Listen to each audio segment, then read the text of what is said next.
Hi, I'm Bob Ryan. This is Globe 10.0. With me today is Chad Finn. Now, the Boston Celtics, when they won the championship the first time out with this group, were built on defense. We know that. But the offense was still pretty effective and pretty good. Lately, Chad, the offense is getting a little bit scary. It's petered out. In the last 5 games, they are averaging 85 points a game, and they've had games in the 70s.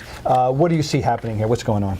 Start with the point guard. Yeah, you got to wonder what's going on with Rondo. If it's just a slump or if he's hurt a little bit. We heard about the plantar fasciitis earlier this year. They said that was going to hinder him all year. Maybe there's something going on there. It's puzzling. This is where I get tired of in pro sports. If the guy's hurt, he's hurt. Let's hear about it. Let's put him. If he can't play, sit him down. I mean, it's just that simple. Because if not, we lift to the conclusion that something else is going on. And if there's something else going on, then sit him down again. He's been horrible, and he is so important.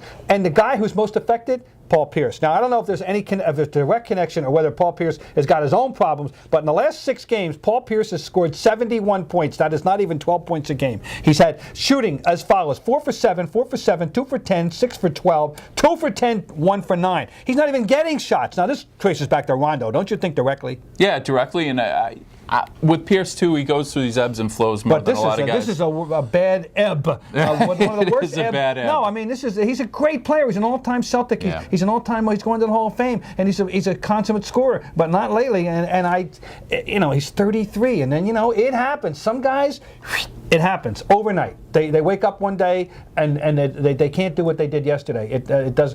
There was no evidence it was going to happen to him. I don't know that is what's happening to him. But you have to pose the theory because he's 33 and there's something very drastically wrong. He's got that old man's game though. I just felt like Pierce is going to last a little longer because he's played the angle since he was at Kansas. Absolutely. So you're right about that. He's not dependent on tremendous physical skill. It's a lot of moxie in his game. But I know this.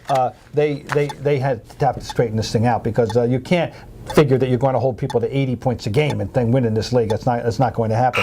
But meanwhile, the number one situation is Rondo, and whether he's hurt or whether he's got some other problem, it's got to be sorted out.